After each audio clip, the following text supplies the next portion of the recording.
Battle of Sogdian Rock, 327 BC. Alexander the Great by Kings in General. Let's go. Alexander's victory at the Jaxartes had secured his northern border. However, his choice to focus on the border meant that the revolt of Bactria and Sogdiana had continued, and that Spitamenes remained at large. The revolt would prove to be Alexander's greatest challenge, and would reveal some of his greatest attributes, such as his military flexibility and his mastery of psychological warfare, but also some of his worst, such as his brutality and pettiness. Could be Today there's no... If you're enjoying our reactions, want to see extended Before ones, the Battle of Jaxartes, Alexander had sent Pharnaces to relieve the siege of Maracanda and bring the revolt of Spitamenes to an end. Pharnaces was only a translator though, not a military man. So he wasn't Alexander up to the had job. assigned him the task because he thought that Pharnaces' knowledge of the local language and customs would allow him to negotiate with the rebels and help bring the revolt to a swift conclusion. To compensate for his lack of experience, he had also been assigned several of Alexander's officers to act as military advisors. Right, I'm with you. When Pharnaces' force of more than 2,000 infantry and 300 cavalry closed in on Maracanda, Spitamenes pulled back. Pharnaces pursued eagerly, unaware that he was being lured into a trap. Ooh, no. On the edge of the Sogdian desert, near the river Polytimetus, Spitamenes' army was reinforced by 600 Macedonian cavalry and turned to face Pharnaces. The Macedonian cavalry peppered the Macedonian infantry with missile fire and used quick hit-and-run tactics to harass their flanks. The Macedonian cavalry, outnumbered and less agile, was unable to drive the enemy off, and it was soon clear that the army was in a disastrous position. The infantry formed a square and retreated to nearby woods, aiming to cross the river. Right. Without a decisive leader at their head, the officers assigned to Pharnaces communicated poorly, the cavalry crossing the river first, and the infantry following without having been given an order to do so. The crossing was chaotic, and Spitamenes' force kept harassing the force as they crossed, some of his men managing to cross the river at other forts and attack Pharnaces from the opposite bank. Pharnaces' force was now surrounded, and the entire force of 2,000 infantry and 300 horsemen were either cut down or captured. It was the largest military loss Alexander's army ever suffered in Asia. The largest? Is that Alexander, returning from the Jaxartes and hearing the news, immediately marched on Maracanda, where Spitamenes had returned to besiege. Upon hearing of his approach, Spitamenes again retreated westwards towards the desert, with Alexander in pursuit. Spitamenes began to withdraw further into the desert.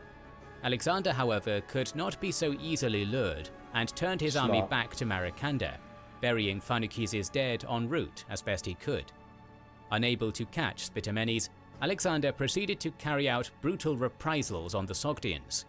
For the rest of summer 329, his army devastated the area, burning fields of crops, and according to Rufus, Alexander ordered the death of all men of military age.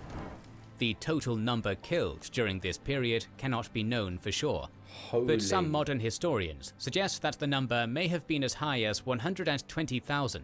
Brutal.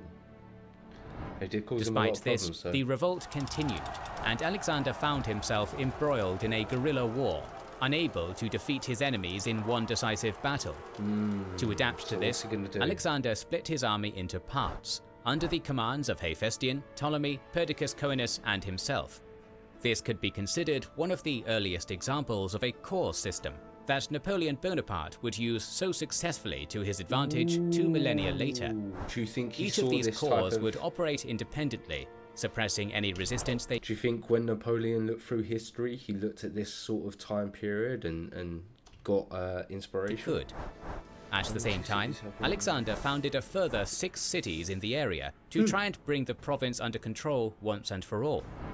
However, even after he received reinforcements of 20,000 infantry and 4,000 cavalry from the western satrapies and Greece, the revolt persisted. In the spring of 328, the army rejoined at Maracanda. The governor of the province, Artabazes, had asked to retire due to his old age, and Alexander accepted, appointing Cleitus the Black as his replacement. Interesting. While in the city, Alexander and his officers performed a religious ritual, which, as was often the case, later developed into a drinking party. The sources vary about exactly what was said by who, but as the evening progressed and all the men became drunk, some of the younger officers began to praise Alexander, comparing him to Heracles, to the annoyance of the older officers. Soon after, Alexander himself even began to claim that he was superior to his father, Philip. At this point, Cleitus, who had fought under Philip and whose sister had helped raise Alexander, spoke up, like saying, Alexander's deeds were neither in fact so great or marvelous, nor had he achieved them by himself, but for the most part they were the deeds of the Macedonians. Cleitus even began praising Parmenion and criticizing Alexander for allowing Persians into his court and embracing more Persian customs, at which point Alexander leapt up, calling Cleitus a coward. Cleitus retorted, "It was this cowardice of mine, however, that saved your life, god-born as you are." Referencing when he had saved Alexander at the Granicus, Alexander lunged at Cleitus, but was held back by his personal bodyguards, who also discreetly removed his sword, trying to defuse the situation. Alexander called for his other guards, but none came, and Cleitus was effectively dragged out of the room by other officers. With Cleitus gone, Alexander's friends tried to calm him, begging him to leave the matter for tomorrow. As they were doing so, though, Cleitus burst back into the room, quoting a line of Euripides, "Alas, in Hellas what an evil government." Enraged, Alexander grabbed a spear from one of the guards and stabbed Cleitus, killing him. I remember that. Chart makes intelligent I remember diagramming that. easy and helps your best Don't get ideas annoyed at become- adverts. Gotta give YouTubers their money. Start from scratch or Alexander immediately regretted his actions and turned the spear around, about to kill himself, but was restrained by his bodyguards. They were lovers. I swear they were lovers. They then carried the king to bed, where Alexander remained for the next few days, refusing food and drink, weeping and crying out Cleitus's name. It is important to understand that this was not just a case of a friend killing a friend. By killing Cleitus at a banquet where they had shared food and drink, Alexander had broken the rules of Xenia, the rules of Greek hospitality that were sacred to Zeus, who Alexander had been proclaimed the son of. Numerous attempts to console him, including from court historian and philosopher Callisthenes, failed. It was only when Anisarchus, another philosopher, pointed out to Alexander that as the king of kings and son of Zeus Ammon, the laws did not apply to him in the same way, that Alexander was pulled out of his depression. Though Alexander clearly did regret his actions, the death of Cleitus does reveal a dark side to Alexander. Carney, a leading Alexander historian, has argued that Cleitus's death, while not planned, may have been motivated in part by the justification that Anisarchus provided, that Alexander wanted to rule as the unquestionable king of kings, in contrast to traditional Macedonian monarchy where nobles like Cleitus would often feel free to criticize their king. Moreover, as stressed by Worthington, the episode shows how petty Alexander could be, particularly when it came to comparisons between him and his father. While all this had been going on, Spitamenes and his Macedonian allies were still at large, having avoided Alexander's forces, and were harassing cities in Bactria, extracting bribes from some, and defeating at least one garrison that sallied out against him. Alexander again decided to split his force, sending part of the army into Bactria, forcing Spitamenes to retreat towards the Macedonian border. Craterus, in command of part of the army, heard of this and moved his force to try and catch Spitamenes once and for all, catching up to his 1,000-strong force on the edge of a desert. In the ensuing battle, Craterus was able to secure a victory, but the majority of Spitamenes' agile force was able to escape, having lost just 150 men. Despite this setback, Spitamenes had, nevertheless, been largely successful in his guerrilla campaign, with even more men from Macedon, increasing his force to 4,000. So how is Alexander going to deal when with this? Spitamenes and this army arrived back in Sogdiana, sometime near the end of 328 or the start of 327, they found the province well defended by the new forts Alexander had constructed, all with strong garrisons. Chorienes, stationed in the area by Alexander with a force of approximately 4,000 infantry, 400 cavalry, and an unknown number of horse archers that had recently been added to Alexander's army, set out in pursuit. I see you. You haven't liked the video yet. Why not? Go on, go like it. While you're at it, you know you want to subscribe. And if you want to go to our social medias, all the links you need are in the description box down below. And you might as well head over to our Patreon as well, where you can get extra bonus content if you're enjoying this. That link's in the description box down below. But we'll get straight back into the video. Love you guys. Nice. Spitamenes, seeing that there were no easy targets in the province to attack, finally decided to meet the Macedonians in a pitched battle near Bage.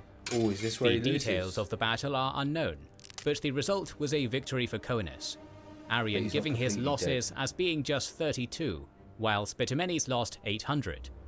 These numbers, particularly Chorienes' casualties, are likely inaccurate, but He it just is wanted clear to that it look was good a for decisive victory for Alexander. Chorienes.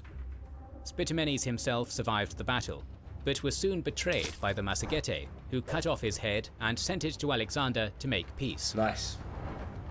That's how Alexander's going to deal with it. Spitamenes had been one of the most tenacious opponents Alexander had Yeah, faced, I would using definitely guerrilla say so. warfare to maximize the effectiveness of his smaller force, consistently avoiding being pinned down, and had even inflicted the Except for the largest last one, military but yeah. defeat on Alexander's army. His death meant that the end of the Bactrian Sogdian revolt was almost in sight, with only a few local tribes in mountainous citadels continuing to defy Alexander. Which we're all going to The give up taking soon, of these right? fortresses would require some of the most creative tactics in Alexander's Ooh, career. Let's see. The most notable of these holdouts was the so-called Sogdian Rock, a mountain fortress under the command of Ariamazes, where a number of rebellious tribal leaders and their families had sought refuge. Early in 327, Alexander left his winter quarters of Nautica and advanced towards the Sogdian Rock. Okay. On the march, however, a colossal blizzard swept in, and temperatures plummeted.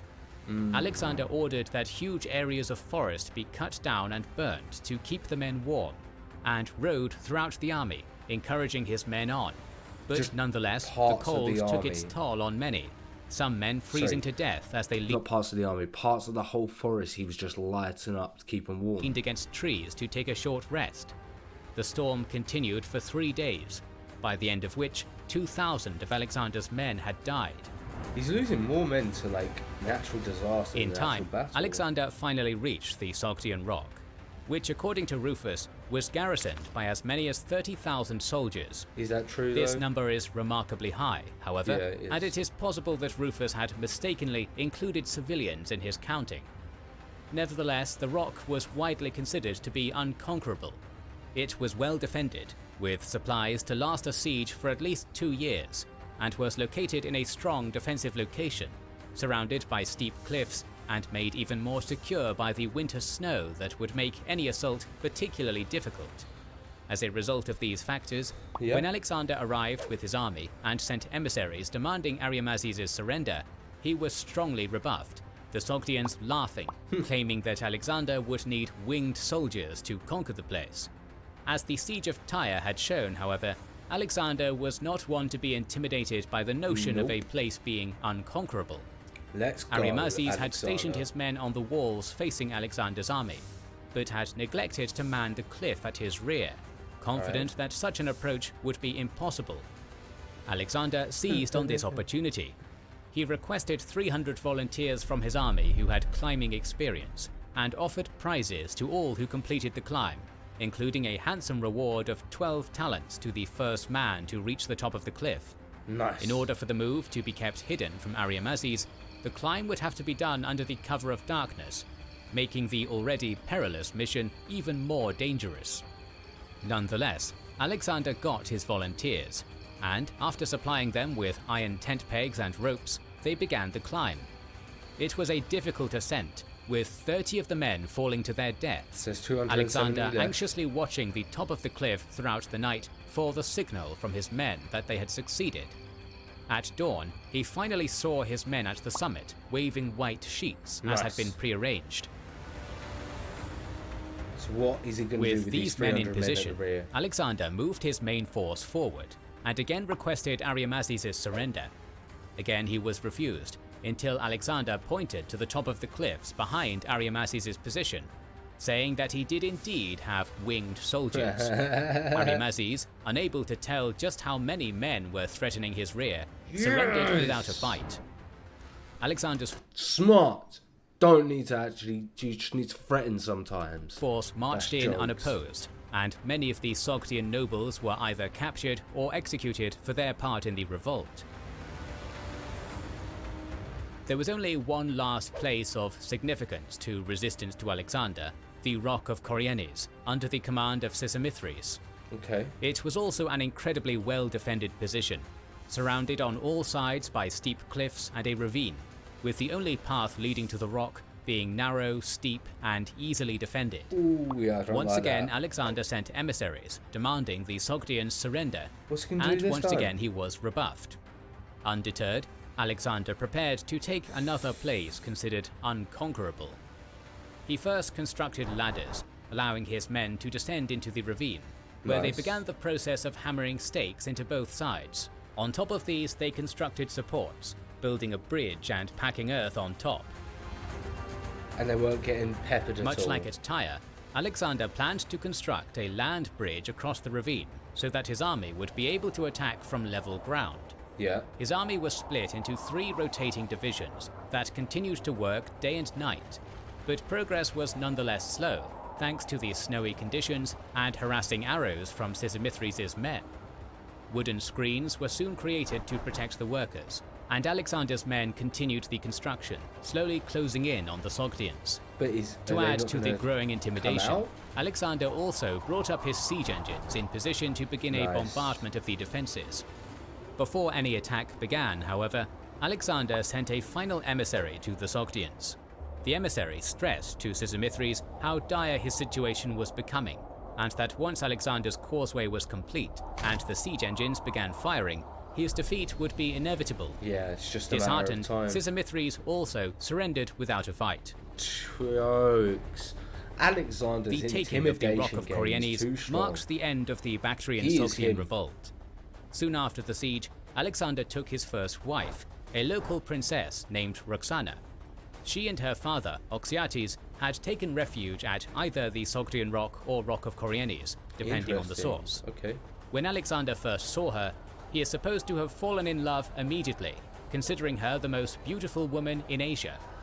The marriage also served a political purpose for Alexander though, tying him closely to the local nobility and helping to subdue the unruly Bactrians and Sogdians. Trying to just settle that revolt. It had taken Alexander approximately 2 years to completely subdue the long 2 time. satrapies, roughly the same amount of time that it had taken him to conquer lands from the Aegean to Egypt. It was, without a doubt, the most difficult period of Alexander's campaign so far, and cost his army the largest number of casualties. Approximately 5,000 of Alexander's men had been lost to Spitamenes' guerrilla tactics throughout the course of the revolt, and at least a further 2,000 to cold. That's crazy. The revolt had shown that Alexander was not only a master of tactical, but also of psychological warfare, taking 2 supposedly unconquerable places Yeah, without a fight. Without a fight. However, it also highlighted some of the darkest aspects of Alexander's character.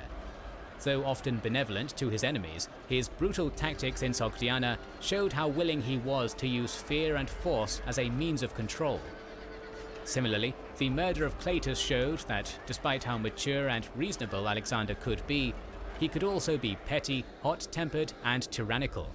So yeah, he could be hot-tempered and tyrannical, but most historical figures were tyrannical at the end of the day. That's just history. Obviously, once you get to a certain point, it starts changing when democracy comes in.